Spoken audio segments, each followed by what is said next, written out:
Hello, we are live on the Fight Game Media Network YouTube channel once again to recap the highs and lows from NXT Vengeance Day going down live from the nation's capital, Washington, D.C., as the road to stand and deliver officially begins. I'm Keila Cash, and by my side, as always, is my co-captain, my right hand, the sometimes advocate for the rapidly improving Miss Jada Parker from NXT. I bring to you back on the Rap live on YouTube the one, the only, for one night only until Elimination Chamber in a couple of weeks. I bring to you back to the show as always, Perky Scott Young. Welcome back, Perky. Thank you for having me, Keila. As always, it's a pleasure to chop it up and talk all things WWE. If I would have been on the NXT card tonight, I would have had a pretty good chance of winning too. At least a 50% chance of winning because Lord knows we'll get to that. But it's always a pleasure to chop it up and talk all things WWE during the wonderful month of February, Black History Month. Yes, the wonderful month it is, Black History Month, to celebrate great moments in African American history. And, you know, I knew that Scott would feel a way about how a couple of things went down tonight, and we'll talk about it. But overall, I thought the show was pretty good. One of the better NXT PLEs in quite some time, probably since Heatwave was the last really strong PLE that NXT produced. Thought this was a good show. Love the atmosphere in DC. Crowd was high for most of the show. And I did love how they were audibly shocked at some of the outcomes. Like the reaction shots during a couple of matches definitely got my attention because I don't think they saw upsets coming in some ways. Neither did I. And we got that in back-to-back matches on this card that could have nuked the crowd in some ways, but the enthusiasm was still there during the semi-main and, of course, the main event involving the ladies vying for the NXT Women's Championship. Yeah, I'm going to be completely honest. After the first two matches, I thought we might be in for one of the best cards for NXT. Like I thought we were in for a classic of a card. It was still really good, but just they reached a real peak after that tag title match, and reparations came into play after that, and it just took it down. You just took a nosedive.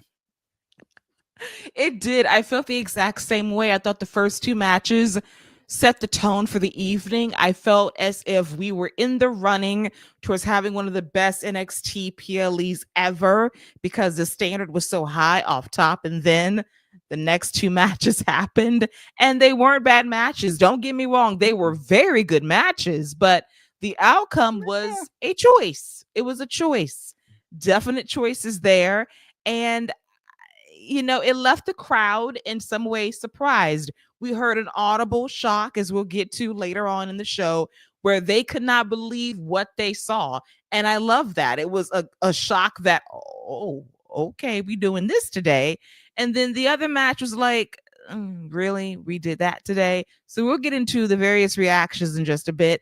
But I do want to shout out Fernando, who was early on in the chat before we even went live, shouting out to everyone, saying Vengeance Day is one of the best NXT PLEs ever. And you might not be wrong. If some of the booking was a bit better, I would say absolutely upper echelon, but still, by per NXT standards of today, it was a very good show.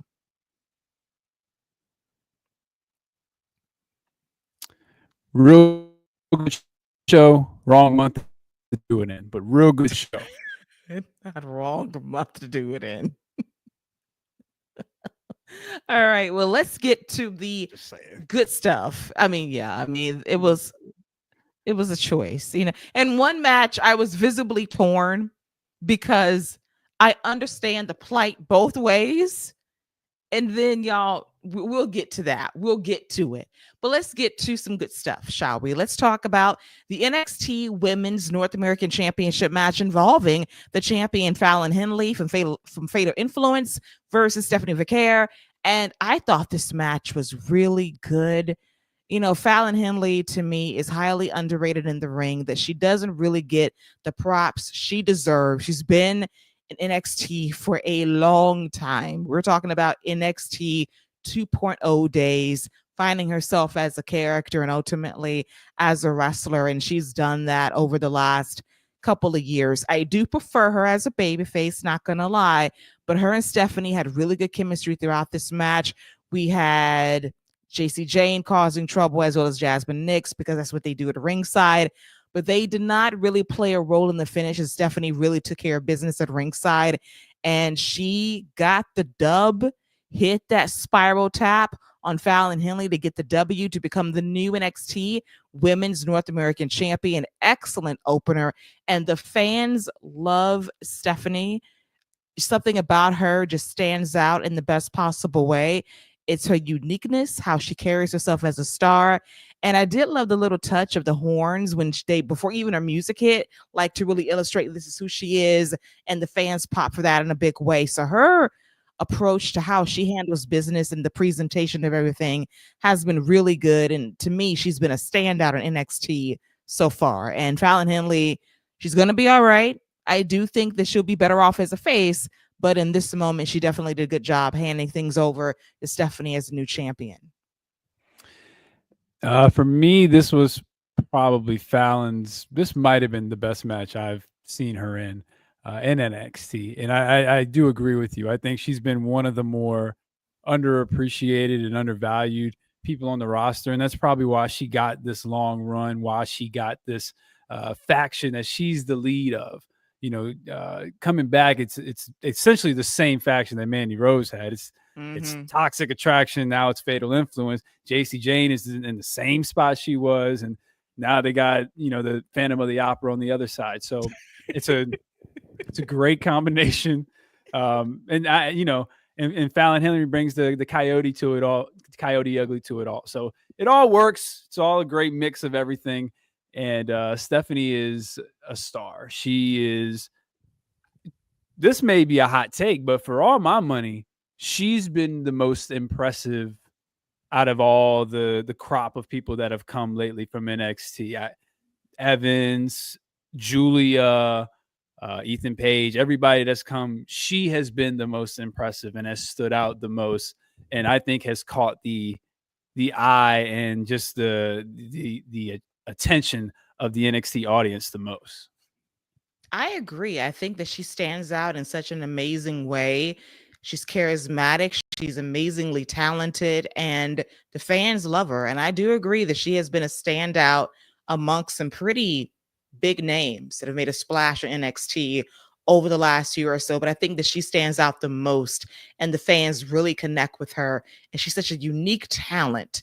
And she's just main roster bound, inevitably so, before the end of this year is over. I do believe that. And I love the connection that she has with the fans and vice versa. They see her as somebody, and she brings that every time she's out there delivering good matches. And Fallon has been a good champion, had a good run. It needed to end this way. Thankfully, the heels didn't do too much at ringside to really influence the finish of this match. But on a completely shallow note, whoever did Fallon's face tonight, thank you. I love the lighter touch of makeup. I love that because she's a naturally beautiful woman. Yeah. Don't overpaint faces. And like that natural mug that I saw, it reminded me of this video the Trick did last year, and she was in it. And I said, oh my God, this woman is gorgeous. Don't overpaint faces, people. Don't do that. Boom, there you go. Yeah, that's because Stephanie told him, listen, I'm going to be kicking and punching her in her jaw. All right. I don't want no makeup rubbing off on me. So go light because she is going to get worked tonight. I'm just letting you know. Don't even waste it. I love it. Like, let's go for a light nude look tonight. And they did that, which I appreciated, but really fun match. Great title change. Fans was into it. Set the tone perfectly for the evening. Shout out to Maria, who's in the chat as well, saying Vengeance Day was amazing. It was a very good show. And Fernando agrees with us as well, noting that this was, in fact, Fallon's best performance on NXT. I do agree. They had a match a few weeks ago. I think it was like a 6-woman tag team match. And we saw the chemistry between Fallon and Stephanie there. And we thought, let's give them a full-length match, go out there and really perform. And they did. And it was a really, really, really good match. And Maria circles back and notes that this was Fallon's breakout performance as a future NXT main eventer. Potentially, she has been down there for a very long time, I must say. And I will also note that if they are not having plans for her to come up imminently to the main roster, let her stay around a little longer because I don't want her to get caught up and you don't do anything with her. We've learned that lesson a few weeks ago. People getting cut because you got caught up during the draft. And look what happened. A lot of people have gone MIA, in some cases due to injury, and just some cases in terms of, hey, we have nothing for you in catering. Well, and one of it, and ex-boyfriends are saying calling people big noses and stuff like that. But that, what do we know? But yeah, I it's going to be hard for her to break into that main. Well, actually, no, it's not, because there's going to be a whole flush of people about to get wiped up into the main roster. So yeah, the main event scene will be ripe for her for the pickings. So she'll be able to flourish there.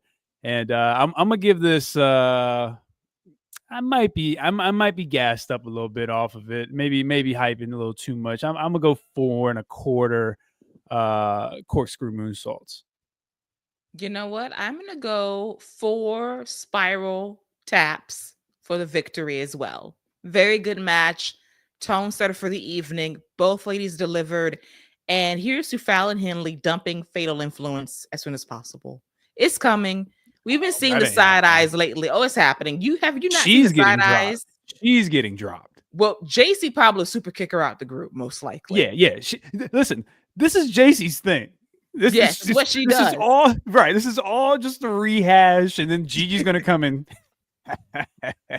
She's just gonna walk by and laugh like, yeah, there you go. I try to tell you, girl. Stay away from doors. Stay away from doors. Stay away from doors that don't give, and stay away from boots that give you no give either. So, like, reminder, flashback, let you know is what she does, and I expect that to happen very soon. We've seen the side eyes backstage during these Fatal Influence segments, and how JC looks at Fallon and how Fallon looks at JC. So I expect them to have like a match potentially at Stand and Deliver now that there's no championship tied to the faction anymore.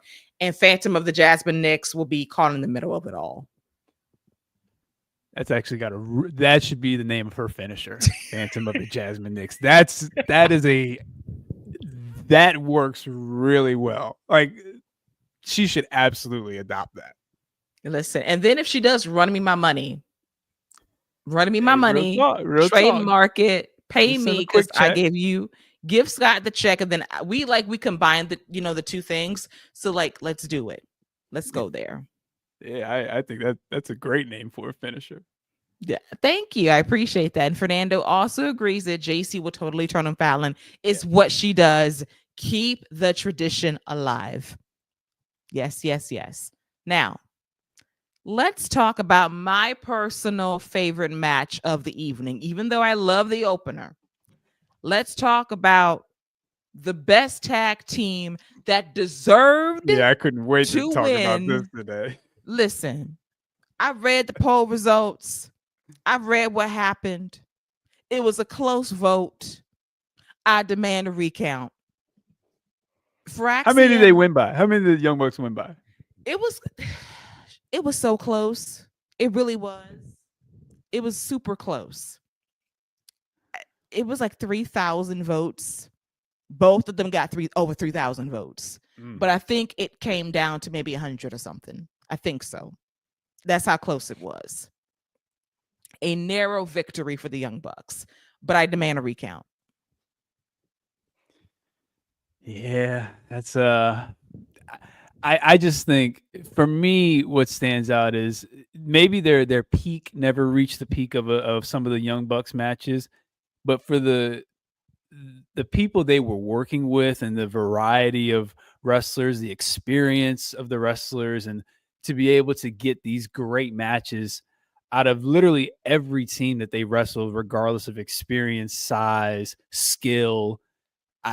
I just think there's something to be said about that. And I just don't think enough eyes were on them to get enough votes. If they'd have had a year like this on Raw or SmackDown, I think it would have been a landslide. But I don't think enough people watched NXT to have voted enough to do that. Yeah, but it was still fairly close. They got over 3,000 votes. So some people follow them enough. For sure.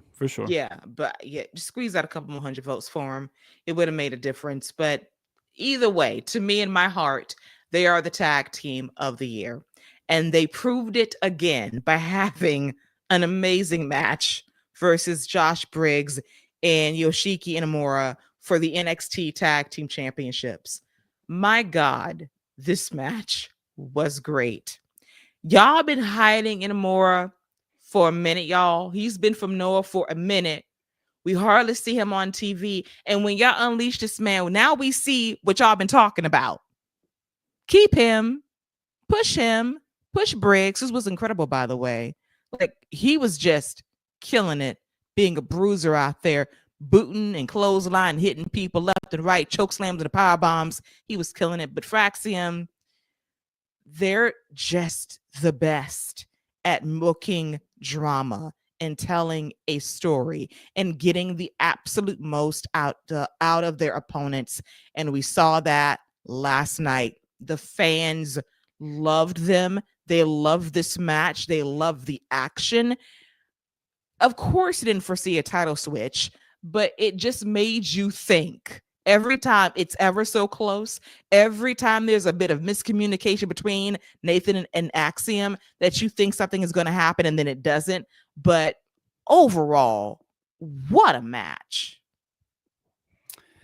Yeah, again, this is what I'm talking about. It doesn't matter who you throw in there. And that's not to take anything away from Inamura and Briggs, but this is just another day in the year of Fraxiom. Like, it's just another day. And a great match, incredible match. I think you'll have a hard time finding a better match on WWE TV this week. I'll go ahead and say that right now.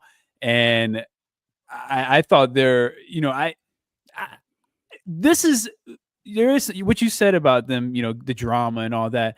This is a team where we're at the point of their reign because it's already been so historic. They've already established themselves as the best team in WWE. We're at the point in their reign where, for me personally, I can believe they'll lose to any time, especially in when you have a wrestler who's coming in from another promotion, where you could have a short run until a stand and deliver, or a multi-man or a multi-team match where they don't have to get pinned.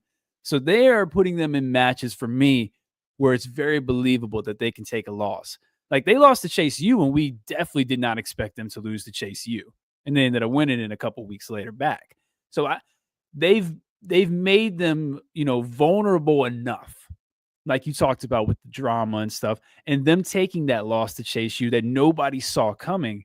They've made them vulnerable enough and done a good job of making Briggs and Inamura just these monsters and beasts. And again, Briggs he has a top heel run in him. The facials he was doing when he caught, I think it was Nathan Frazier on the outside, and he just looked at him like, nah, bro, that's not working. That's not happening. He just has a look in his eye. He has a fire to him. And I thought he was great. Inamura, he's got a charisma and an energy to him where the crowd was just latching on to him. When he did the E-Honda 100-hand slap into the big pounce, and then the punch into the chop, they were asking one more time for the chops. He definitely got over with the NXT audience tonight. I think I don't want to see him split up, but man, do I think Josh Briggs has a top heel level run in him. Is he able to have the type of match quality you need to be there? I think so. I think him and Oba could have a really good big man match, big hoss type match. But as far as this tag team match, man, this was top tier. I'm gonna go with 4.5. 4,500 votes is what we needed to apparently win the tag team of the year for Fraxiom. But I can't say enough about them. And again, I really will stake my flag on this. I really think Josh Briggs has a top level heel run in him. Fernando said it in the chat. He said he reminds him of the APA version of the JBL. And I could definitely see that. He's got a grittiness to him. He threw a lariat where I think it was Axiom where he had his arm, and he threw a lariat coming off and just took his head off, decapitated him. The choke slam from the top rope on to Nathan Frazier, on to Axiom on the ground. Like, he was great. I cannot say enough about this tag team match. I thought it was very good as well. I'm back. I think Rey Mysterio got me too. I don't know what happened. All of a sudden, you froze and I got bounced. Had to reboot it. I did. I was like, what is going on? But I thought the match was really good. I agree with Fernando that he is, in terms of Briggs, a way better, superior version of JBL. Facts. Better wrestler, period. Personality, we're Definitely not there yet. Talker. No, oh, that's facts all day. And then they try. Remember, they did that brief thing where he was on NXT trying to be the talker for Briggs, and that did not work at all. So, like, let's not go back to that. So, it was kind of oil and water. But let that man find his voice, and he'll be a-okay. But as a worker, far superior in every way, undoubtedly so. Guy has amazing agility for his size. He is a bruiser out there, can hit hard and just do what he got to do in order to stand out. And I think that he definitely has potential to be a big time hoss on NXT and potentially the main roster, but it will come down to him being able to talk. Talking is going to go a long, long way for him, but he's definitely got the hoss in him to be a star if he just can find his voice along the way. And then Maria, to circle back on the debate as to who the best tag team in the world should be this year. She knows Young Bucks won because of reputation only. Very well a possibility. And let's be all the way for real. They are on that Roman Reigns schedule now. They don't work that many dates. And the dates they worked, they were perfectly fine. Yes, they had a great match against Private Party, but that one match does not encapsulate the year that Nathan Frazier and Axiom had. Point blank, period. They worked with rookies, vets, and everybody in between, and they made every team they worked with that much better. So in terms of resume, in terms of win-loss record, in terms of matches delivered against variety of opponents, it's Nathan and Axiom, period. Yeah, you won't get no argument from me.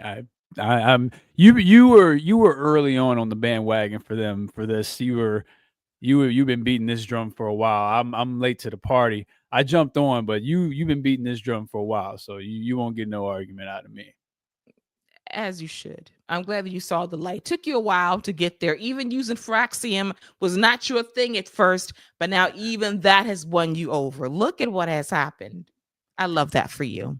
Love the speed, man. I just love how fast they are. They were, to me, they just remind me so much of London and Kendrick back in the day. And if London and Kendrick had the teams to work with back then, they could have had a year like that. But yeah, it just kind of reminds you of like they were kind of ahead of their time, and they're not as appreciated because they didn't get that kind of love and have the opponents to really have that run to say, damn, we're great. And they were exceptional when they were together. And it kind of reminds me of new Hall of Famer Michelle McCool. Like, she was ahead of her time.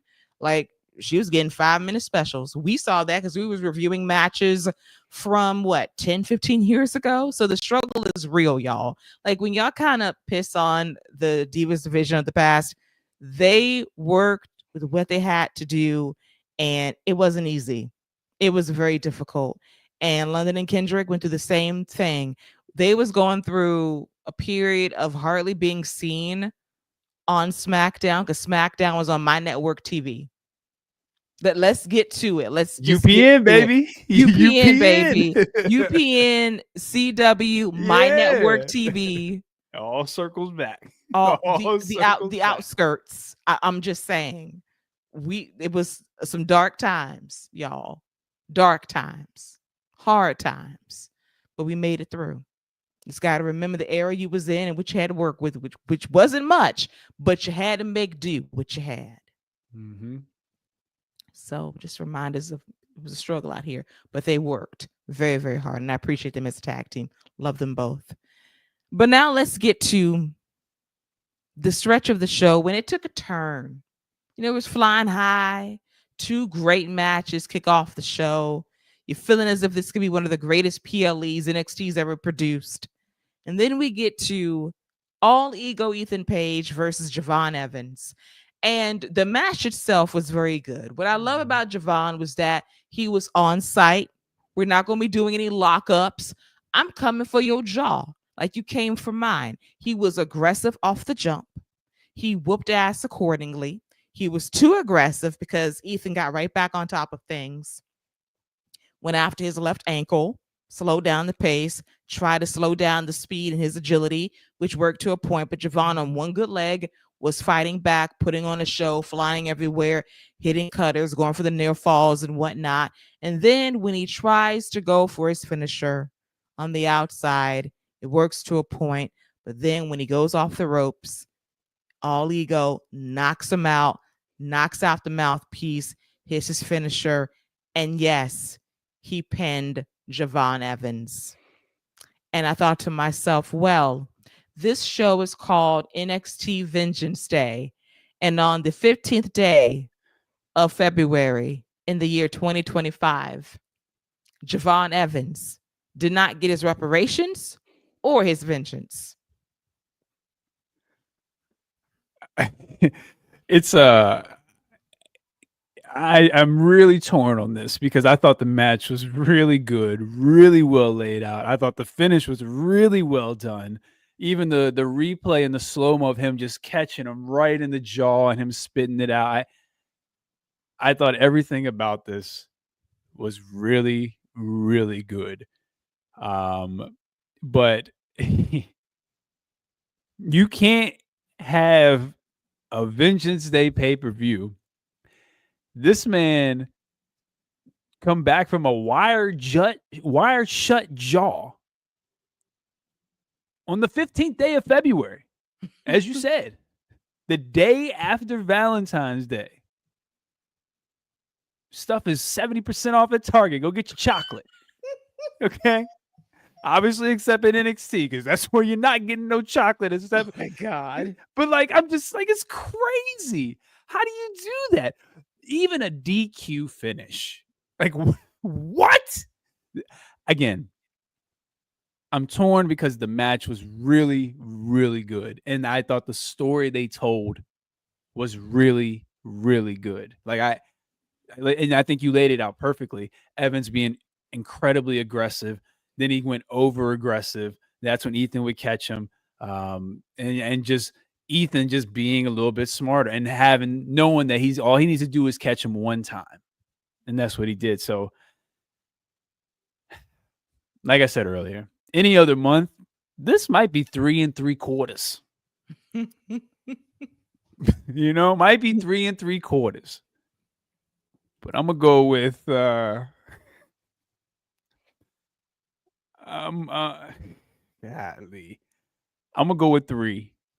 I'm gonna go with 3 and 3 1/4. I'm gonna go with 3 1/4. I like how you briefly adopted a New York accent. That was not intentional. I said, wow. So now you're part of the family. I had a conversation with Tony D before I got on here. So, Stacks needs another underboss. He does. He was at that table talking to himself like the family was unaccounted for, like he was making business decisions. Like, Stacks, you okay? You got a fever? You're making these executive decisions about family? I'm like, okay, all right.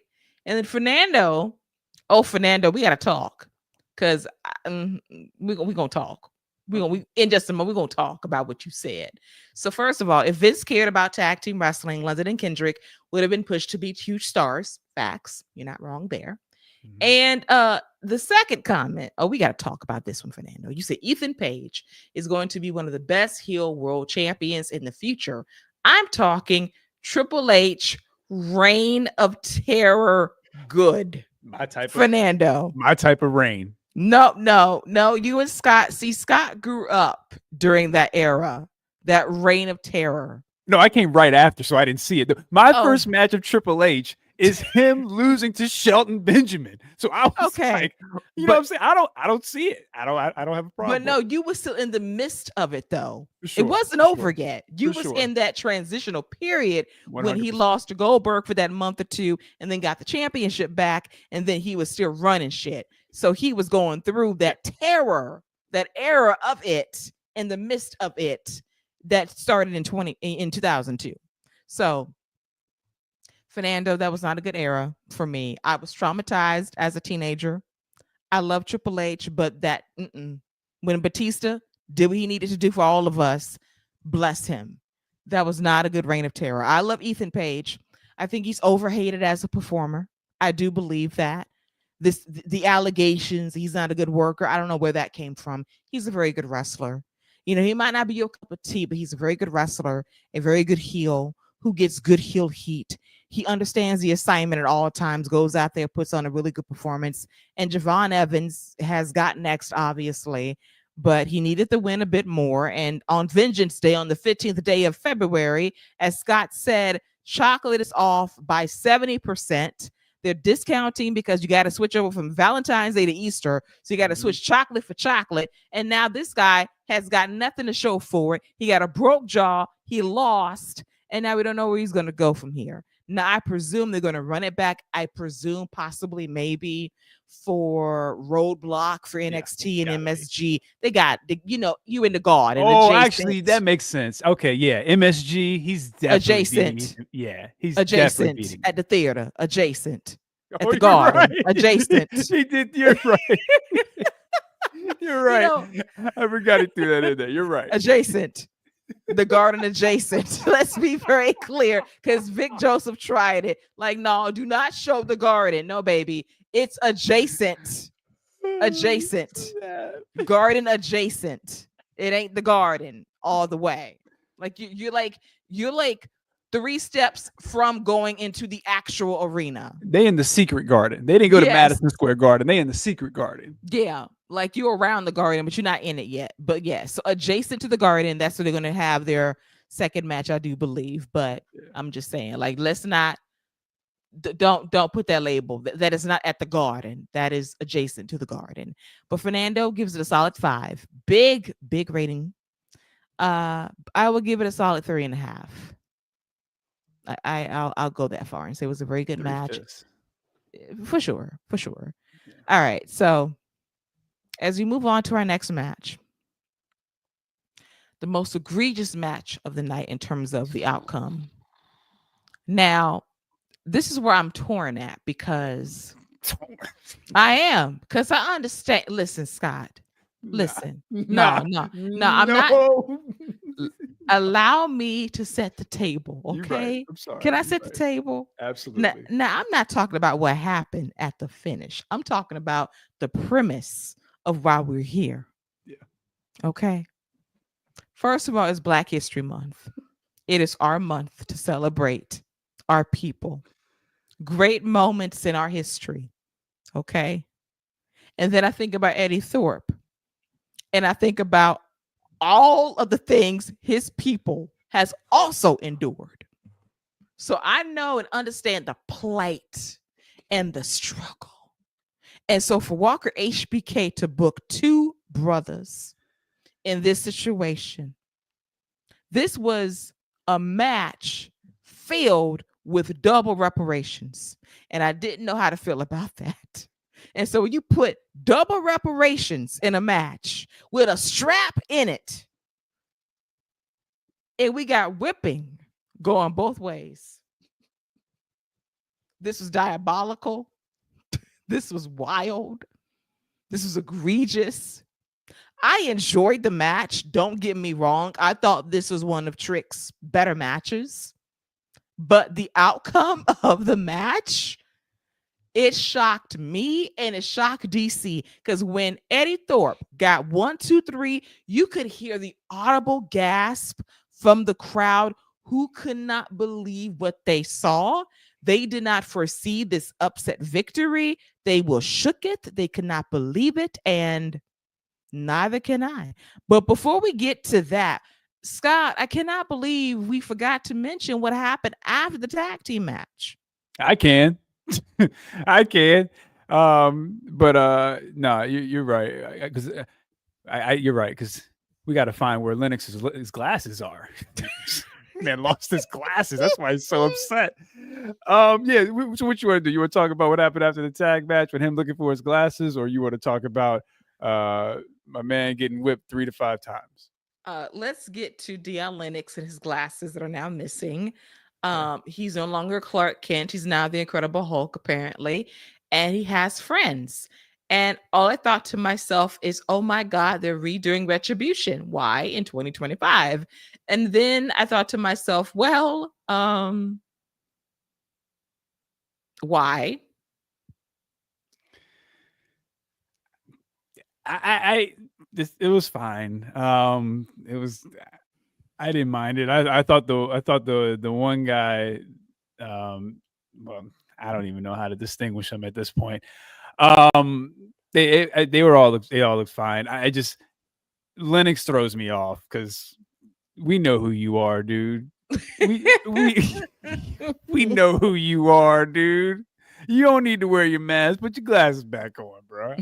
I got an extra pair right downstairs. Go put your glasses back on and be the nice guy we all know you are. Not the nice guy we know you are. He's a nice guy. Go be that nice guy. He is nice. He gets 6 cheddar biscuits. He does. He does. Not easy on the eyes. Can't deny that. I wonder where he got the faction from out of nowhere. I did laugh at not Josh Gresham, not the Josh Gresham that you know from TNA. Oh, that's There's two of them. We have the Twitter fan Josh Gresham, and we have the real Josh Gresham. And Twitter fan Josh Gresham has deemed this crew Retribution. oh boy. Golly. They did do a power bomb. Hey, listen, for a minute I thought Dion was about to put his glasses on and go, ooh, wow. So I was confused for a minute when they picked Oba up later on in the show. I was like, hold on a minute. Take it easy. Take it easy.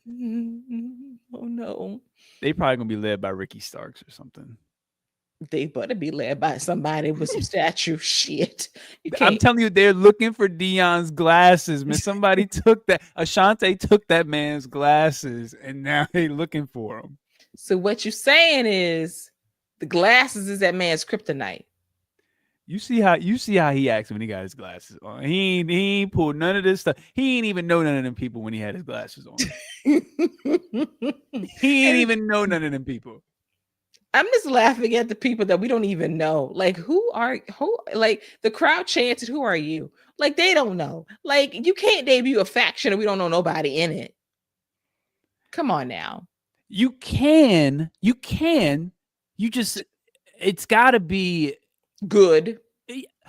Yes, but and it's also got to be worthwhile. Like it's got to be something. Like that's what made the whole Shield thing like so attractive, is because they came out in the main event and took out somebody, and we all just assumed it was CM Punk, and we didn't know what was going on, but they came out and they beat the hell out of everybody. And these guys did that too, but it just didn't. It felt too manufactured. Like the Shield felt random. It felt like they really just came out of nowhere and are working with somebody. These guys had like, strobe lights and like, I mean, like they got spotlight treatment. I mean, like seriously, like what's going on, man? That's not a wild card, rough shot crew. That's not the Shield. Like they were running through the crowd, beating people up for weeks before they got to sit down, and they were like, "We're just going to put you under contract because we're tired of you running in, and we'd rather just be able to beat you up ourselves." Like it just doesn't. Whatever. We'll get to it again when we get to Oba. Oh, we're gonna talk about the strobe lighting effects, because that's crazy to come out there overproduced in that manner and just say, "Listen, we're going to have the most elaborate, fanciest entrance ever." Just strobe lights in 4 different directions. for this dangerous renegade crew that's just Yes. so they didn't get nothing at the beginning, but then when they came back out, they must have stopped by the production crew like, listen, when we come out, we need you to hit the strobe lights. We're going to be here, here, and here. Spotlight us because you didn't Yes. give us the spotlight last time. We didn't like that. No. They told Sean, listen, we come back out there. This needs to be professional, God damn it. All right. So Maria, as we get back to reparations Saturday, she says she cannot believe this happened in 2025. Not offended, just very surprised, as were we. As were we. And then Fernando notes that I knew retribution was going to fail. Never believed in it. Listen, I didn't believe in it from the moment it happened because it was dumb as hell. Premise was awful. And they had my man Dijak, cheddar biscuits. They had my man eating steaks and cheddar biscuits and fish of the day, catch of the day. They had my man getting thick unnecessarily. My man gained a full 30 pounds and couldn't fly anymore. And then when he dropped the weight, he went back to Dijak.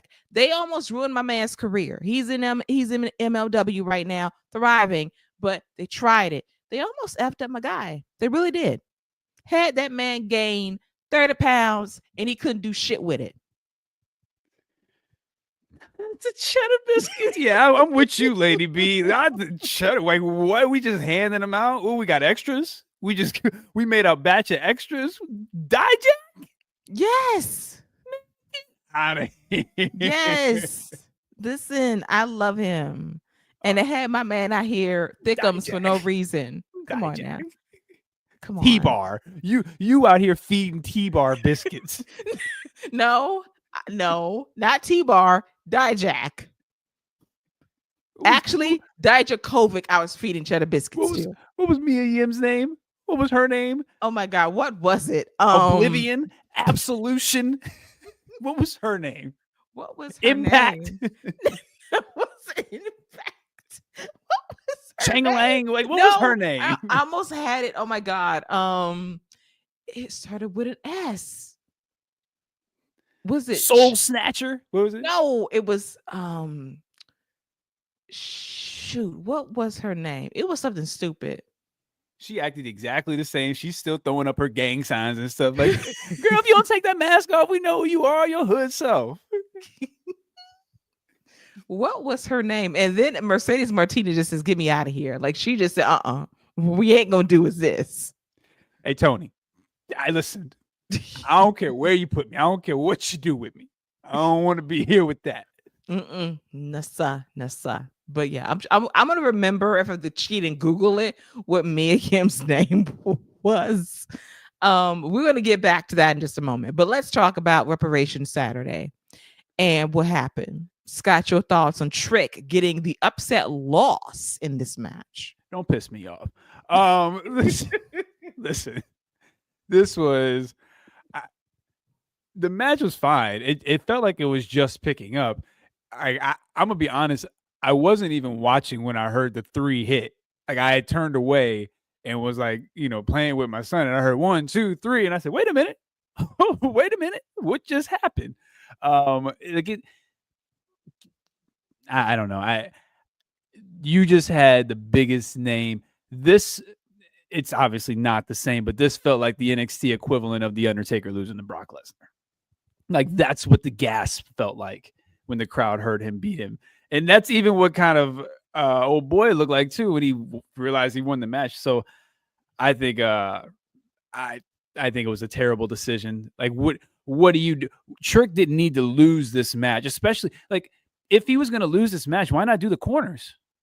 Why not do the red light, green light? Squid game this bad boy up. Like, you don't have your top guy just take a random pinfall to somebody who I will go out on a limb, and this is not a knock, is not going to be a world champion. Trick should be losing to nobody but world champions. And that's the only people he has lost to. Ethan and Oba. And now, nah. I'm not with it. I'm going to give this 2.5. 2.5. Oh man, that's cold. It's a little cold. I understand. It's a little chilly. I'm gonna be nice.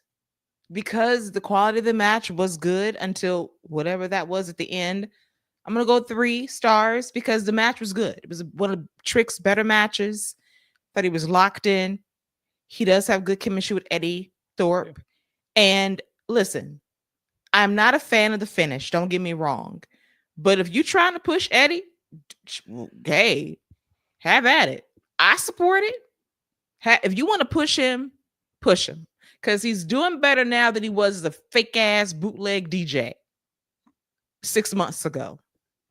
So if you're trying to push him as a badass who also deserves reparations, then yeah, sure. But this was not the time to beat Trick. This was not the time to do that. They're trying to do 2 things at one time, trying to push somebody and also trying to maybe tell a story with Trick, which I get to, because the road to Stand and Deliver shouldn't be easy. It should be a little bit challenging. It should be a little bit daunting to get back to Femi. And there might be a role as to why he lost right now is because you're trying to tell this story. But at the same time, when you have a crowd gasp at a finish, that clearly tells you they didn't see it coming and they didn't like what happened. And I don't blame them. And I can understand the intent both ways. But for me, it was not the time for Trick to lose. Period. And you can do a make good. How you gonna do a make good after a strap match? That makes no sense. You jump from the step up off top. So how you gonna top it with a regular match? Not gonna happen. If you're gonna blow off a few, you do it via, I don't know, the strap match. But now you done jumped the gun with that. I just don't see a scenario where Trick should just be losing. He should be treated as John Cena. He should be treated as John Cena while he's in NXT. And unless you plan on having Eddy Thorpe beat all of his demons and go beat Femi for the title too, I just do not agree with it. And again, if you are going to have Trick lose, then you do the red light, green light, man. But you don't have that man taking pinfalls. Cena would take the losses. He would be in matches where he didn't have to get pinned. It would be in like a steel cage where somebody could escape and somebody else could come out, or it would be in like some type of scenario where he wouldn't have to get pinned and he could lose the match. A First Blood where, again, he doesn't have to get pinned. So like, I'm not a fan of your John Cena taking unnecessary losses to people who you're not, maybe I'm wrong about this, but who you're not going to get behind. Eddy Thorpe's not winning no gold in NXT no time soon. He's going to have good matches and be fine, but he ain't beating Oba. He ain't beating none of them for no title, but we'll see. I don't know. I'm not a fan of the John Cena of your brand just taking random losses. That is very true. And Lady B, who is going to be chat MVP in just a moment for the follow-up, but she did go on Google for us, and Mia was Reckoning, and Mercedes was Retaliation. So bad, so bad. Yes, it was. And then R&R. R&R. The wrong kind of R&R. Right. But then Lady B comes through with what could possibly be the greatest PLE of next year. Where's a petition to rename this PLE permanently as Reparations Day? Okay, so here's the issue. Here's where we come to the issue. Okay, we just saw what they did. We just saw our brother, our king, our black king, lose in a strap match after getting whipped. And what I do not want to see is Sean and Hunter back there booking cards for Reparation Day. Hey, let's have some fun with this one, guys. We can really get them. We can get some heat. Here comes Bubba Ray. Heat. They won't invite Devon, though. But here comes Bubba Ray. Heat. Listen, I think it's a good idea. I think the results will be bad. I say we do it. Yes, let's do Reparations Day next year. What the hell? It's Black History Month. Let's do Reparations Day. I love it. And like I said, Eddy deserves reparations too. listen, his people, our people, All right. we're here. We're here. But this was not the night for that. He deserved separate reparations. He did. Okay. All right. Hey. Yeah. All right. That's fine. Not today. Not today. Not today, but hey, he got it. He got it today. He got it though. He got it. So he got it on the eyes of February 15th. He did. He did. And I celebrate that man. Listen, I understand his plight and his struggle. I got some Cherokee in my family, so I understand. I do. Just the wrong day. But hey, he got the W, and that's what matters. His people are happy, and I'm happy for his people and my people too in some ways. Yes, I am. I know we need to move on to the main event, but let me just ask you this before we move on. What do you think they do with Eddy going forward? They better do something after this. I mean, he got a big W over the former NXT champion. So to me, despite how it happened, you're gonna have to push him somewhere, right? Mm-hmm. So okay. So we know he's not going to be in the NXT title picture heading into Stand and Deliver. Right. Is he going to be in the North American Championship picture? Could he beat Tony D? Potentially. Yeah, for sure. I definitely think that's a potential. Especially if Tony D gets through Sean Spears unscathed, which it looks like he might. Yeah, now that I could see. So I could be wrong about that. So that I could see. I could definitely see him being the North American champion and having a lot of fun with that. Listen. Now that's some reparation talk right there. Oh my God. Listen, and I'll be here for it. I love the gimmick because listen, he is tell you something. Native Americans, our people, they are the originators of getting reparations. Okay. That's some good trash talk right there. They walked so we could run that same race to get them reparations. And if he's champion, he's talking reparations all day, every day. Okay. I'm here for it. I love it. I love him. Just the night in which he won was a curious choice, but I digress. But let's get to our semi-main event. Femi, our king, our NXT champion, versus Grayson Waller and Austin Theory. Triple threat match for the championship. Now, Walker HBK watches his own video footage. You know, he looks at his work, and he actually teased one of the greatest openings to a match ever. When it was John Cena with hair, when it was Triple H with his hair, and it was Shawn Michaels with his hair, in a triple threat match for the World Heavyweight Championship at, I believe, Survivor Series in 2008. And when the bell rang, Shawn super kicked Triple H out of the ring. Cold-blooded move. Stare that man down. Zero hesitation. John Cena was shooketh. They tried to kind of play into that with Grayson and Austin Theory, but they didn't quite do it. They went after Oprah instead, but we saw the intent of what they tried to do. And for the last year, and yes, this has been going on for a year now, of a teased breakup between Waller and Theory. The fans kind of want Theory to be the babyface. And Scott has said that this guy has a story that would really resonate with him getting over as a babyface. I do believe him.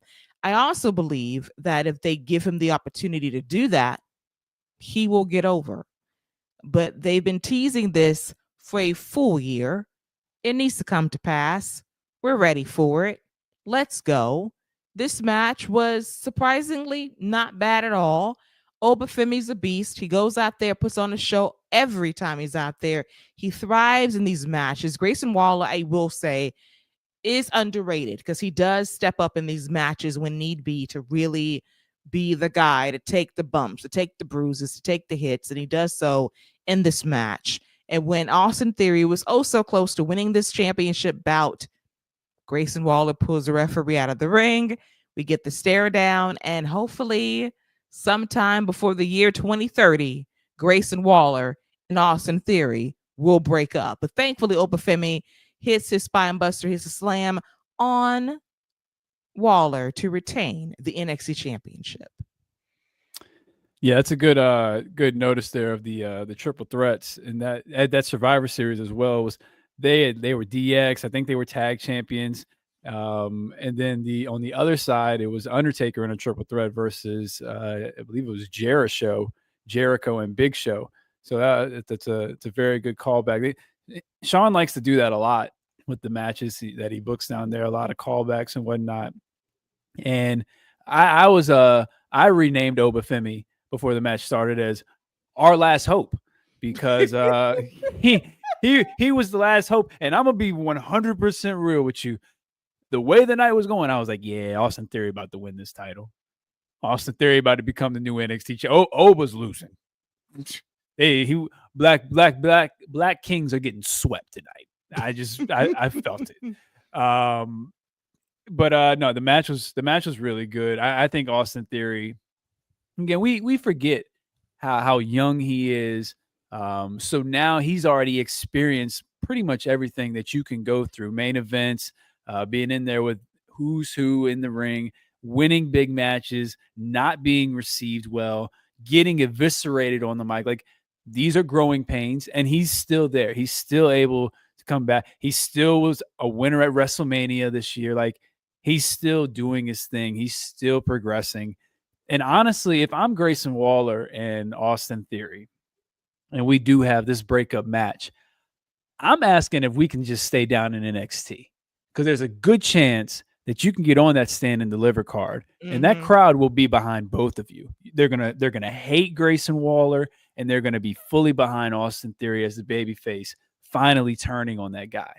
So if I'm them, because I know I'm not getting on the Mania card, and I'm probably not getting on the SmackDown before Mania card either, even though it's a 3-hour show. Probably won't get on that, because that's at least an hour of video packages on top of whatever commercials you got going on. So if I'm them, let me just stay down in NXT. Let us just stay down here, work with these guys, and let us get on that card. Hell, even on the Roadblock card. Like, if we're going to do our match, I'd want to do it in front of a crowd like this that I know is going to receive us really well. I absolutely agree. I think that the play right now is to do this in NXT versus the main roster, where I don't think it's going to get a lot of traction at all. It will get lost in the sauce at WrestleMania. And I would like to have them in a match that people will care about. The NXT fans will care a bit more, because they clearly want to cheer for Austin Theory. They see something in him. I do as well. When he was with the way, he was that dumb ass babyface heel kind of guy that I liked. He had personality, he had some charisma. I don't want him dumbed down now in this day and age, but I do think there is some charisma there that he needs to tap into. There's a story, as you said, that needs to be told. And if you tell that story for people to really capture who he is, I think there is a very good possibility that he can get over. So we can stop this discussion as to, will we see it for Austin Theory in WWE? And I do think the fans are beginning to see that, but I think this story would be better served on NXT for the interim. I will also say that Stand and Deliver sounds like a great idea, because that start time is not in the morning. It is running up against WrestleMania. I think the show starts at 3:00 p.m. Eastern. And my question is, what time does WrestleMania start on Saturday? Because what time we start? 8? Stand and Deliver is going to be 3 matches. you're going to get 3 matches. You're going to get Oba's match. You're going to get Giulia, Stephanie, and you're going to get something else. And we're going to Mania. That's your Mania pre-show. Yo, that is a good question. They're going to run the show at 3:00 p.m. Eastern. You have to do a WrestleMania pre-show for 2. What time Mania starting? Yes, you are. Yes, you are. You're going to have to do it. They're not just going to bypass all the pre-festivities. So they're going to do Stand and Deliver, what, 3 to 5? And then you're going to do the pre-show 5 to 7, 6 to 8. WrestleMania either starting at 7 or 8. maybe they could cut the pre-show. If they could cut the pre-show to an hour. They won't. Scott, they won't. This got to be the most overly booked pre-show of the year. It's WrestleMania. I think we're getting a small stacked stand and deliver card. That's you asking people to haul ass really to get out of there to get to the stadium. And I know it's like a stone's throw away, but the timing of that event, wow, 3:00 Eastern, 12 Pacific. That's a long day. That's a long day. And then you're asking people to basically stick around for your pre-show. No, I got to get something to drink. I got to go to the bathroom. I got to take a nap. I might have time to take a nap. I'll go sit in the car.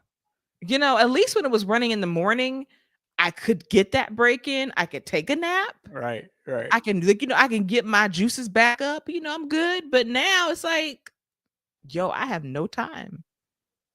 Ooh.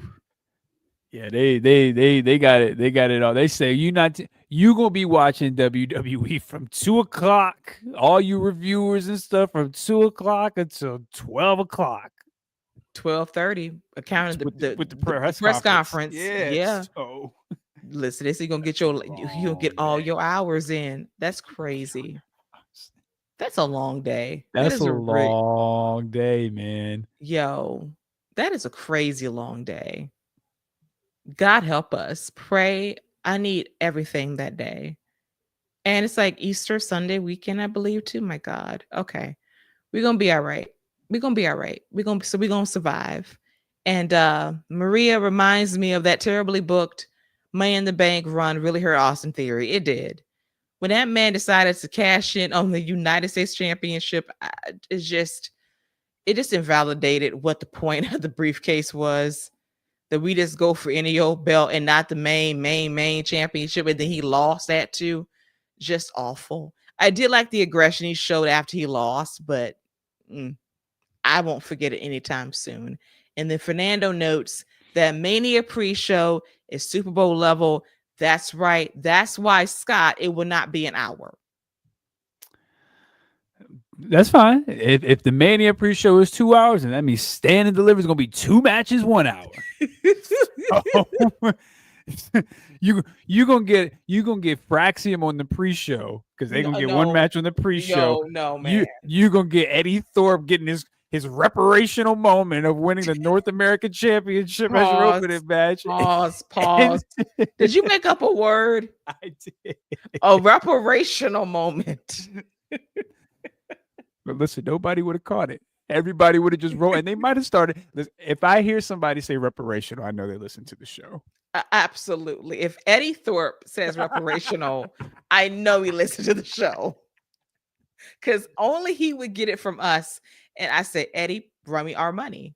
Run me our money. I don't play when it comes to us trademarking stuff. Come get on the next live chat and super chat us. Hit us on the super chat. And you better super chat by $5,000. God dang. I ain't playing. You can super chat $50. No, we deserve more than $50. He can super chat $250. We can split that. Okay. I take $125 a piece. I take that. I'm cool with it. Anything you can donate, we'll accept. But we still have to figure out when the Hall of Fame is going to be. It will not be on SmackDown because that's 3 hours. So I think they're going to do it on a Thursday. They just haven't decided where they're going to do it at. And it might be at that fancy ass Sphere. It might be there if they can afford it. They better do it Wednesday. They could do it Wednesday against Dynamite if they choose to do it Wednesday. But then people just not getting in for WrestleMania, so they might do it Thursday. Nah, Triple H don't. He ain't gonna be like, nah, I don't want to mess around and lose to Dynamite.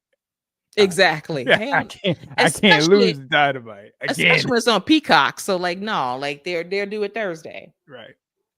They'll do it Thursday. And like I said, they can't run it on Friday because that's 3 hours and they already want their talent to go to bed. So no, it's not gonna happen. So they'll figure it out. But let's get to our main event now. But before we get to the main event, let's talk about Retribution Shield. Oh shit. Retribution Shield. They come out there with this strobe lighting effect in all 4 corners, and then they attack Femi. And as we said before, where's Dion's glasses? They're missing, and he's completely lost his cool. And he has 3 new friends. I don't know who anybody is. Now, I will laugh if they're on that new show that debuts on A&E tomorrow, LFG, and they're the guys in training, and now they've upgraded to being the bad guys of NXT. I'll laugh at that, and then I'll know like the Undertaker and the tutelage of Bubba Ray Dudley gave them the incentive to do this, to be standout Retribution guys. Congrats. Hey, look, while you playing, Booker T is right there. While you playing, Booker T is right there. He might be bringing Zilla Fatu in. You know, he got his own little promotion. Listen, I was cool with the first one. I was like, all right, they're not going to book him as a main event act, so they'll have him go after the tag team scene. They can protect him. Nobody has to. Then they got strobe light action. You know, I mentioned this earlier. Then they got spotlight. I'm thinking Ricky Starks is about to come out and like maybe cut a promo or something. And instead, each of them get a spotlight. And I'm like, no. Like you're killing the vibe. This is not the vibe. You're giving them too much too soon. So I didn't like this at all. I thought the vignettes they've been doing with them and just the quick cuts, I thought those were real cool, nice little teasers. But this did not work. And honestly, this group would work a lot better if Specs was not in it, because him being in it, and we already know who you are when you wear your glasses, like I said, you being the nice guy, it's just not going to work. And it's not like you're going to come out here and cut this game-changing promo. So. Ooh. Not you throwing the challenge at this man on Tuesday. 100%. Because if he does and I eat that crow, we could be on to something special. If he comes out there and starts talking about, I got tired of being overlooked. I got tired of watching Ashante taking my girls. So I just decided to go get some other guys who I know can go and run Roughhouse. And we're just going to do whatever we want to do until we get what we want. You come out and cut a promo like that and show some anger and show some vigor in your voice, and you puff your chest out and talk like a man, I'm with it. I'll rock with you and I'll eat the crow fully cooked. Okay. So what I'm going to do is I'm going to go get some crow and I'm going to season it. Cause you're like, I always have to marinate my bird with like 24 hours notice. Yeah. So I just want to marinate it, get it seasoned, throw some flour on it, fry it up maybe for you a little bit, put it in the oven and oven fry it too. Put it in the air fryer, have it all crispy for you, throw some hot sauce on that thing. And then when Specs, I love your nickname for him, Specs. When Specs cuts his promo on Tuesday, and I do think, in my opinion, he's going to surprise you. Okay. I do think he's going to shock you in a very good way. I did not give that man cheddar biscuits for nothing. Okay. He is one of your go-to light-skinned brothers. So you gotta stay. Oh my God, dude. Real quick. Like I'm ignoring that. Whatever. But cheddar biscuits with or without the glasses? Man. Whatever. And the fact I'm not wrong, because you stand with your brethren. You do. and you have forsaken him, and you say, I have no confidence in him to deliver. Nah, all right, rocking with him. So if I have to pick like specs or no specs, right now I'm going with no specs. Okay. All right. Okay. So I'm going with that. You rocking with this Retribution shield look. This is you. This is you right here. Listen, that man has a very pretty face. Okay, he's very pretty. And if he can deliver, that is not helping. It does. He pretty. Oh, he's real pretty. He's real pretty out there. It helps me for me, damn it. I need something positive to clean on too. So he's very pretty. But if he cuts a badass promo on Tuesday, I will have your crow ready to go. No doubt. I think he's going to surprise you. No doubt. I do. Fernando, who's egregious, notes, I thought Disco Inferno was making an appearance at first. Yo. Fernando, might as well have. Listen, he with some bell bottoms and some platform shoes. Oh God. You really went in the bag for that one, Fernando. You really did. You went to the Disco Inferno bag. Oh my God. Somebody's ears are burning tonight. Disco sound like someone talking about me. Yes. In 2025, somebody's talking about you. And it's Fernando. All right. So I got a good hearty laugh. I got Scott really good because he is forsaken his light-skinned brother. Yeah. Just throw him aside like he ain't gonna do nothing.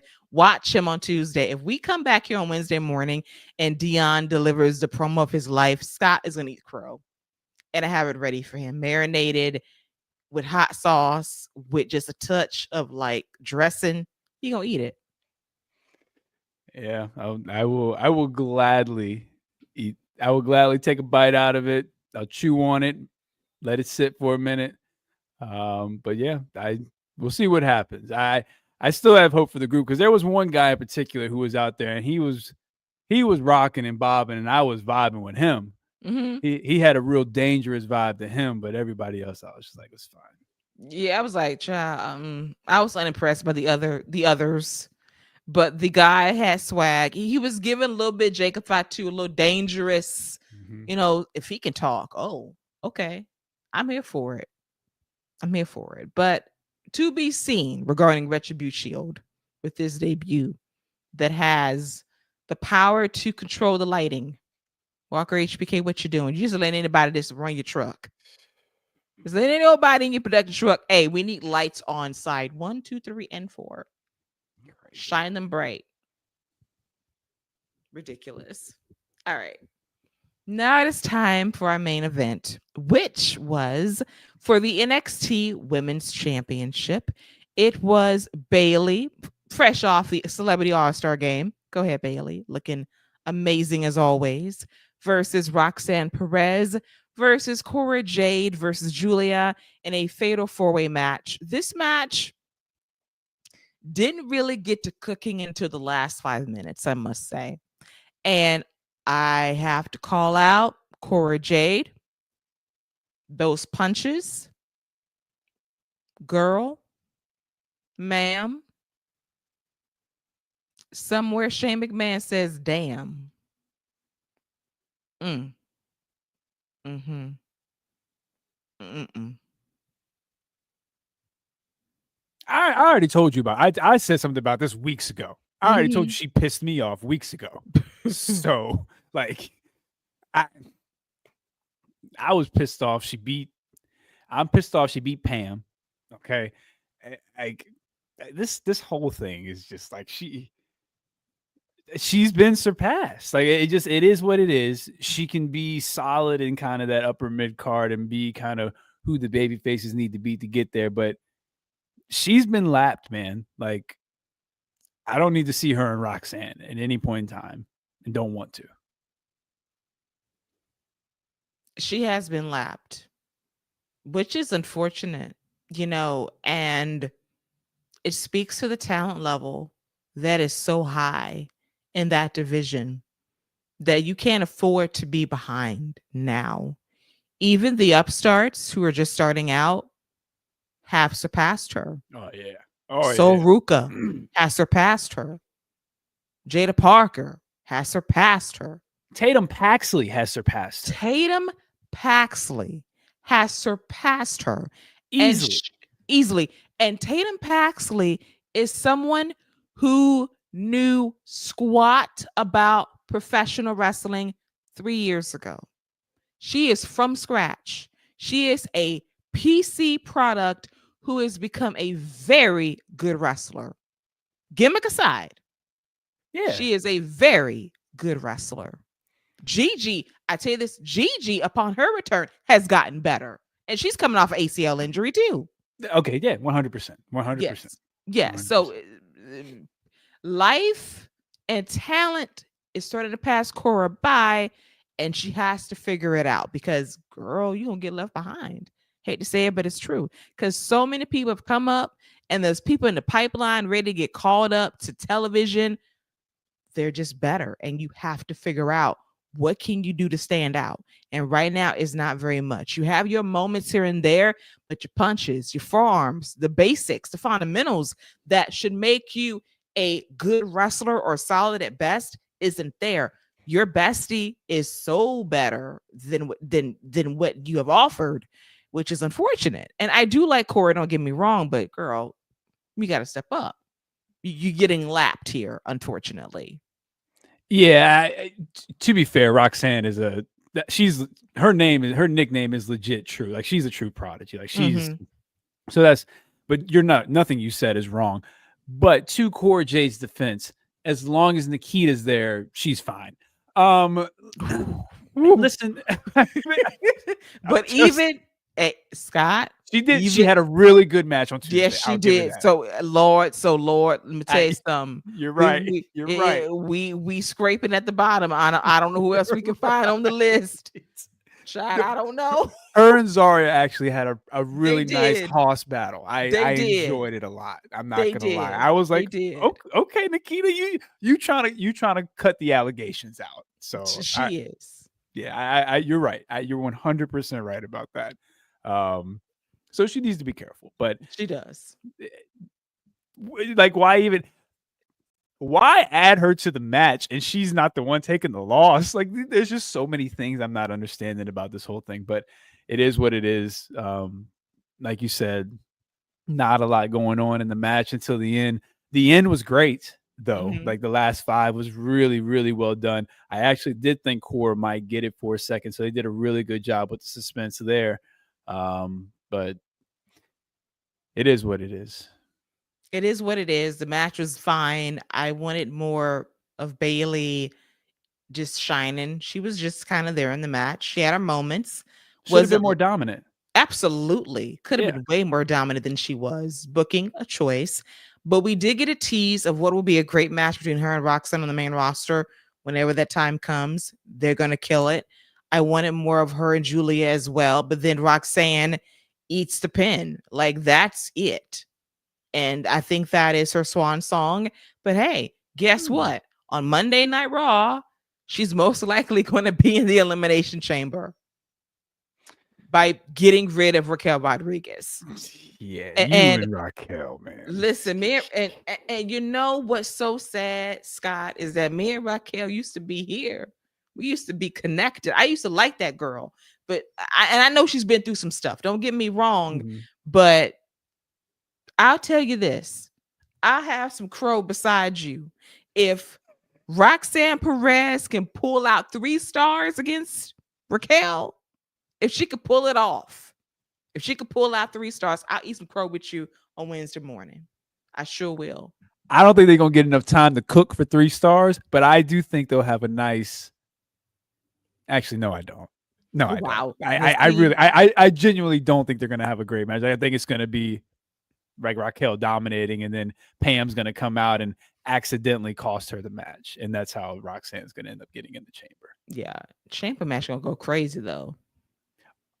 Oh, the lineups for the 2 chambers are stacked, women's and men's. Like, and Roxanne might mess around and have if the Rumble is any indication, and we go off of last year's Rumble, all the people who were sitting on the outside while the winner's winning, they were all champions this year. If the Rumble is any indication of what's to come like they did last year, Roxanne might eliminate 2 or 3 people. She's going to be in that Tiffany spot for sure. Right. Because I love the layout of that match versus the Rumble last year. And they're kind of playing into that again this year with Liv in that match. Io's not in it, but you do have Roxanne in there as well. You do have Bianca, who played a factor in that kind of avalanche finisher, everybody getting eliminated one time. And then you have your favorite, Naomi, in there as well. Let me tell you something. Have you watched SmackDown yet? I know what you're talking. I know what you're talking about. I saw the clip. I'm looking forward to seeing it in context. But oh my god, I saw the. Oh, I told you. Yeah. I saw the clip. I saw the clip of that book bag hopping around. Yeah. No. What did it for me was that she said, "I told you so," and then when you see the complete clip, it was how she was looking so hard at the monitor, looking for herself. She was looking for herself. She was Oh God, they got a video. Wait. Oh, I'm good. I told you, girl. I told you it was me. And Bianca, her old super nice gullible self. Oh yeah, let's go get him. That book bag is gonna cost you another 10 pounds of gold. Okay. I died. I love Naomi, even though you might not love her. I don't. I love her because she is the most obvious suspect. And then she had a nerve to tweet out the people versus Naomi. Like, no, no, you're not innocent. I didn't. You're see even that. more guilty. She is hilarious. Oh my god. She says the IWC versus Naomi. She is declared not guilty. Like, no, actually, you look more guilty now.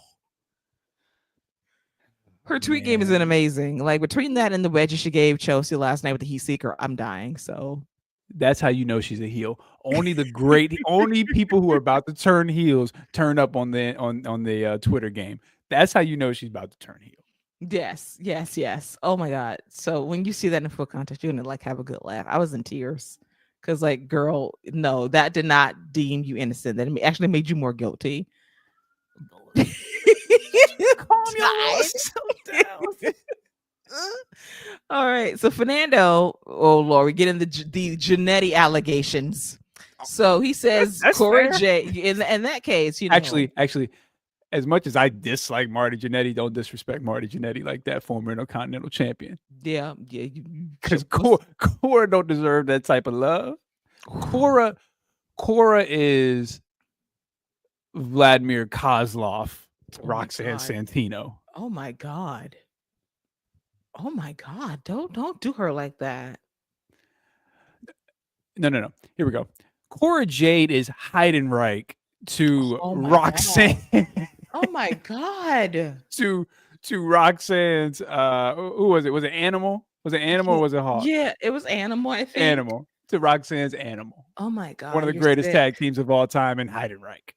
Oh my god, you're sick. Sick. No. So, okay, we're going to dead the Janetti stuff, but Fernando does make another good point noting that Cora Jade is in Britt Baker's position in AEW. That is true because the division has also passed Britt Baker by. People are simply better. Mariah May, Mercedes Moné, Willow Nightingale, Tony Storm, for example. Shout out to Willow. I love Willow. Shout out to Willow. Now that's cheddar biscuits right there. Right 100%. She's just wasting away. I know. Come on. Push her. Right. Come on. It is what it is. Yes. But shout out. But that division's also passed her by as well. And then we get to Maria, who speaks for me, for Scott, for everybody, that knows the Sky not being in the chamber instead in a random championship match after the fact is very foolish. Maria, let me take you by the hand and say, listen, we talked about this on Wednesday. You are absolutely correct because, as I said before on the show, if Bianca Belair is not winning the Elimination Chamber and if she is not facing Rhea Ripley in a main event spot at WrestleMania, what are we doing? Why are we doing this match now? And that better be the explanation that I get on March 3rd, 2025, 2 days after the Elimination Chamber, that Bianca has won. Because if anybody but Bianca wins and we doing this match, we got problems. Yeah, after Naomi's True Detective performance, I'm pretty sure that that's a dead giveaway. And Bianca's probably not winning because Naomi's probably going to pin her in the chamber. I listen. We've already talked about it in length. So yeah, I'm with you. I think that's a main event caliber match, especially since Charlotte's already made her decision. So nobody else in the chamber makes sense. They don't even have the balls to do Liv Morgan versus Rhea Ripley again. Nobody wants to see it, but they don't even have the balls to try that again. Okay, so let's just cut that out. They're not built for that. But there's no other option. Let me tell you something. If they do that, I'm gonna need Dwayne to just drop whatever Hollywood obligations he has. I'm gonna need him to just go to the board of directors and say, listen, I'm gonna need y'all to vote Triple H out of power immediately Wow. and install me as acting creative director. Because I'm telling you, Nope. if Nope. if Nope. Liv Nope. wins this match, this cannot happen. They're not that ballsy and they're not that stupid. But it's anything is possible, but I don't see that as a possibility. They cannot do this. If they do, I would be irate. Because why? Why would you do this? Why? But hopefully Scott's wrong. He's wrong, Oh, for and sure. we'll move forward. And hopefully Bianca Belair gets the W. Scott does not believe so because he believes True Detective Naomi is going to screw her friend in this match. Now, what I would like to see potentially is Jay Cargill beat Shawn Michaels and beat up Naomi. Now, see, now I'm with that. If Jade Cargill came in and pulled a Mark Henry, ripped the door off, and went after Naomi, I'm with that. Ripped the door off the pod and all this stuff, and just was like unhinged and threw her out of it. I'm with that. Yes. I'm actually here for Naomi's villain era. I need this in my life actually because her just feigning shock is just amazing to me. It's amazing. I want So her to come back, beat up Naomi, and then when Bianca's like, yeah, and then she just beats the hell out of her too. Like, and yes, your stupid self listening to Naomi. you fell for this. Yeah, you fell for this whole time. I'm over here laid up. And she conned her way into a championship. Yeah. Come on. Took my spot. I'm gonna give this match 3.5 stars though. Or yes, three and a I half. agree. 3.5 Arrivederci's. couldn't think of the word, but I'm glad you did. I'll go with that. Hey, it just came to me at the moment. It kind of flowed. So, yeah, 3.5 arrivederci's. That's where we get there. And then at the end of the show, we had Stephanie Vaquer come out with her North American Championship, posing with Giulia. And we saw Stephanie give the eyes at the belt, like, hey, girl, I'm going to be 2 belts Vaquer. And stand and deliver. What about it? But who crashes the party at the end? But the newest signee to WWE, Jordynne Grace, comes out there. I do love the new nickname for Jordynne Grace. They call her Thick Sabrina Carpenter because of the bangs. Kind of living for it. But hey, she comes out there, steps her Clay Scott's agree. Hey, that's what the streets are saying, damn it. And she kind of does. Please, please. Yes. Yes. Yes. Let me tell you something. If I hear an espresso chant when during one of her matches, okay. Nah, this was cool. This is. I was thinking this whole time. I've been thinking it's gonna be Giulia and Stephanie. I wouldn't be opposed to them doing a triple threat winner take all match. I mean, why the hell not? They're probably not gonna do that, but I'm confused as to why you would have Stephanie come out there and be like, yo, I want that, unless she was coming for the title. But yeah, this was good. Jordynne Grace is going to be a nice addition for the limited amount of time she's going to be there. I only see her there until Stand and Deliver. I think she'll be called up after, but she'll be a nice presence there. And whichever combination of matches we get between those three is going to be fantastic. Oh, yes, absolutely. I mean, God, this division is sick in the best possible way. And Jordynne is going to elevate things. I do think it's going to be like a cup of coffee era for her being there for a bit. Gets called up after WrestleMania. And I need Bianca and Jordynne Grace in my life. We got a teaser that at the Royal Rumble. I need to pay off to that at some point, deliver, and I'm good there. But I'm here for it. Love Jordynne Grace. Great fit for WWE. It's going to make a lot of noise. Fans already love her. And I will say, in this era of shitty music by Def Rebel, unless it's for the Joshis and for the Bloodline and a few other exceptions, that music, which is TNA created, they love her. When they hear that siren, they know what time it is. And she comes out there like a star, rightfully so. Yeah, the less said about Def Rebel, the better. Yes, indeed. Go away, actually. As Fernando notes, rightfully so, the Grace era has officially begun. Yes, it has. And with that, this wraps up our NXT Vengeance Day review. And before we go, it's now time to grade this PLE on a scale from 1 to 10 tiers. So, Scott, your final score for NXT in honor of Lady B Reparations Day. In honor of that, I'm gonna give it 3/5. Wow. 3 out of 5. Oh my God. You can't listen. Don't throw the lob if you don't want me to put it between my legs and then Vince Carter it. Okay. Not you windmilling it. Okay. Listen, don't throw the lob if you don't want me to get creative. Well, don't let me go there for the other part of it and say I'll give it 40 acres and a mule. Wow.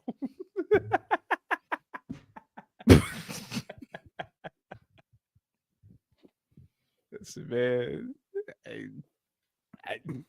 That's what it felt like tonight. It was a rough night. It was a rough night.